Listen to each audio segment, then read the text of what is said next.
Jap, 22 Game 7, but in the end kayo nag-champion. Ano ko sa pakiramdam, first in 3 years? Una sa lahat, nagpapasalamat ako kay God. Pasalamat ako sa mga teammates ko, sa family ko, sa buong Ginebra San Miguel Management. I also give credit sa Tokentex. Talagang binigaan nila kami sobra.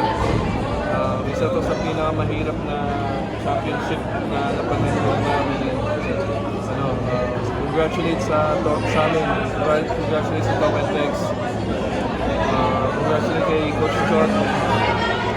Yun nga, actually, nag-usap kami ni Justin na this might be, this might be our last. So, sabi ko, yeah, let's give it all. So, yan. Masaya ako at nakuha namin kami. I wanna give credit sa mga teammates ko, yung mga naglaro ng heavy minutes. Kasi sila talaga yung lumaban sa loob. Yung mga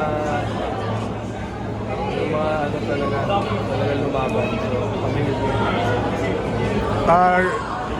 It's been a while na nag-champion kayo. Took you 3 years. There were a lot of frustrations, championship losses, 2 TNT, semi-final losses San Miguel, 1 against Meralco.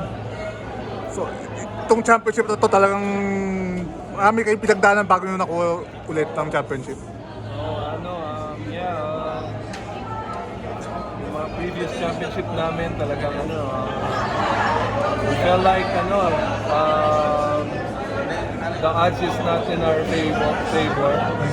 But then again, ngayon medyo healthy yung mga players. Pero hindi pa rin ganun kadali. Hindi pa rin talaga ganun kadali.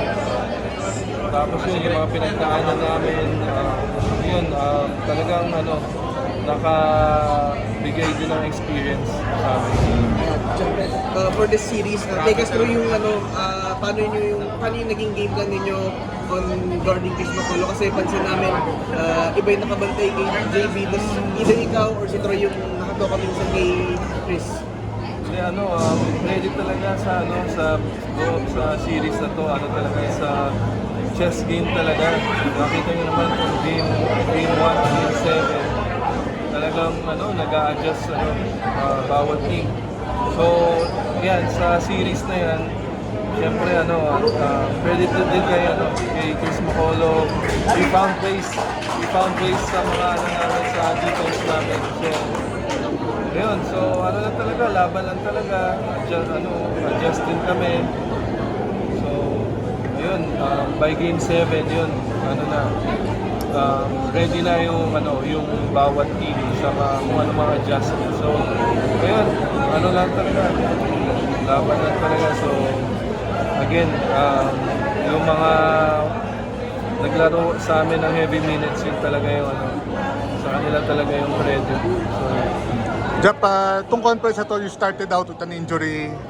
So, it ended with a championship. So, it makes the journey sweeter siguro. Yan, daming actually, talagang, lahat kami naman, pinag-aandaan yung conference na to. Nagsimula sa All-Star.